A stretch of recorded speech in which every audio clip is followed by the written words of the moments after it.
வீட்டு விலங்குகள் பற்றி பார்க்கலாம். பூனை, கேட், நாய், டாக், பசுமாடு, கவ், குதிரை, ஹார்ஸ், எருமை மாடு, பஃபலோ, கழுதை, டாங்கி, கோழி, ஹென்,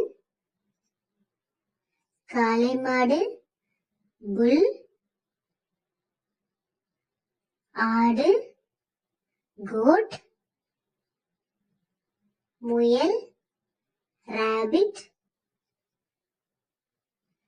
செம்மறியாடு, ஷீப், சேவல், ரோஸ்டர், வாத்து, டக், வான்கோழி, டர்க்கி, பன்றி, பிக், ஒட்டகம், கேமல்.